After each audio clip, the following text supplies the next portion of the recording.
Servus YouTube, I'm Kim. And I'm Amanda. Welcome to our new channel. We'll talk about TV shows, movies and all our favorite things. So this is basically us fangirling, and today we're going to talk about Doctor Who. As a disclaimer, this video will contain spoilers for the first episode of Season 8, Deep Breath. So we basically split this video into 3 parts. First of all, we're going to talk about the Doctor. Then we're going to talk about Clara, and then we're going to talk about everything Moffat's done wrong, like again. And yeah, so first of all, ever since when do Time Lords need to use the sleep? Like the Doctor fainted and he needed to sleep all of a sudden. We've never seen any other Doctor sleep, and we don't really understand why. So the next thing is the question, why is he gone so mad? Because in the first scene we see him in this episode, he's gone crazy and he doesn't recognize Clara and he thinks she's Handles, and then he confuses her with Strax, like Potato Head, and it also doesn't make sense. And he never went mad after any regeneration, at least in the new series. Confused as the only explanation we found is that it could maybe be because it's his additional regeneration, because he started a new cycle now after 11, but we don't really think that makes that much sense either, but who knows? So then the next thing is like, okay, we're used to the Doctor having a lot of feels, and he sometimes expressed them in a really extreme way, like for example when he's overjoyed, or when he's really excited about something, or when he feels really defensive of the Earth and its people, which are us. So yeah, yes, so these are basically the occasions where the Doctor's feels go on overdrive. But in this episode we had the Doctor being extreme negative, like he went really mad, kind of, like she already said. And then there's the thing with his eyebrows and with the coat he wanted from the homeless man, and he was so angry. Usually Doctor doesn't get so angry, and it was really scary, like, what? Okay, so the next point is, since when can the Doctor choose his new face? Because in this alley scene, when he talked to the homeless man, he always said he thinks that he wanted to remind himself of something, and he's seen this face before, and why did he choose it, and so on and so on. So since when can he choose his face? Like after every regeneration, he goes mad when he doesn't know what he looks like, and he complains that he is a ginger. So if he could choose his face, why doesn't he just choose ginger hair? So Moffat, what are you doing? Yeah. Why? But of course there are also some positive things, because he's the new Doctor and he's Scottish, and yeah, it's really fabulous. Like, he's Scottish. He's Scottish. It's fab. And we love his use of sarcasm bordering sassy when he's having fights with Clara and discussing stuff with people.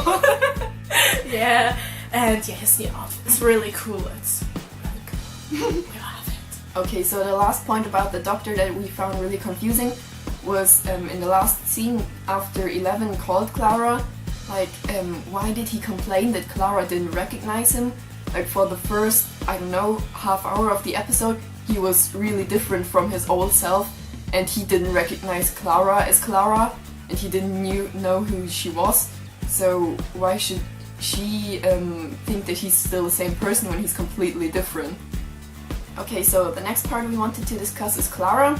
The first negative thing we noticed about Clara was that she was really out of character. Like, she was such a bitch, and really, like, she was so mean. First to the Doctor himself, and then to Madame Westra when they discussed the Doctor. And like, I don't think that's like Clara would react. Like, she didn't accept him as the Doctor because he was old. And I don't really understand that. She knew him for such a long time, and she traveled into his time stream, so she's seen all of his faces. So why would she not want him as the Doctor anymore because he's old and has grey hair? But then the hug at the end was really cute, and the way she says everyone was really cool, but she should really stop being such a bitch, because that's not Clara, that's so out of character. And by the way, we really liked her dress that she wore, like that retro dress kind of thing. Yeah, we liked the look. Okay, so at last we want to talk about the shit Moffat did. Like, yeah. First of all, there was this cyborg man, we're going to refer to him as Cyborg because cyborg. And he had half a human face and half a robot face, and we were like, why wouldn't you just complete your face? I mean, they seem to be like thousands of years old, and they have time to repair the ship, and everybody has a face except for the leader. In which universe does this make any sense? He even got himself new eyes because his were bad, but he didn't have time to complete his face.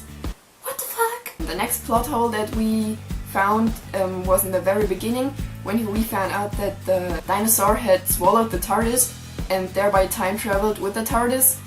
And when we remember the episode Blink in the 3rd season, the weeping angels surrounded the TARDIS and they all touched the TARDIS, but they couldn't time travel with the TARDIS. But Jack Harkness could when he hacked the TARDIS. So when can you travel with the TARDIS? When can't you? I don't understand. How does it work? So next there's this thing when the Doctor was able to screwdriver them out of the trap of the cyborgs. Why couldn't he just screwdriver the cyborgs when they're up in the restaurant before they were trapped? Doesn't make sense. Why? It's the same technology, I guess. Okay, so the next scene we didn't understand was down in the basement kind of thing of the cyborgs, when Clara was trapped and tried to behave like a cyborg so they don't realize that she's human. She held her breath, but she cried. There was a tear streaming down her face, and they didn't realize that that was human. What? Are they really that slow? That stupid? Like, they can think, they understand how humans talk, but they don't see tears? What? Moffat. The most stupid thing in this episode was probably when the Doctor, like, somehow he got through the seat when him and the big enemy went back up into the restaurant when the sword fight scene thingy began. And he didn't have a screwdriver. I don't think that he suddenly can start to teleport himself. So is he a beaver that he can get through the seat into the restaurant? Like, what? I mean, the seat stopped at the same point where it was before, so it didn't went like up and up like an elevator, so how did he get into the restaurant? He isn't a beaver, I don't think so. So the next thing is this whole talking about the Promised Land. What is the Promised Land? To our understanding, the Promised Land is heaven. So in logical thinking, to get to heaven, you would have to die. Not in the understanding of the cyborgs. In their understanding, you have to live for centuries and centuries and centuries to get to heaven. That makes so much sense. So much sense. And obviously, to get to heaven, you have to kill a lot of people. Because killing gets you to heaven and not to hell. No, to the paradise. To the Promised Land. Yes! That's the way it works. Okay. Okay, and then there was the last scene.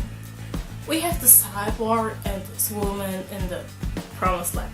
Okay. First of all, this woman refers to herself as the Doctor's girlfriend.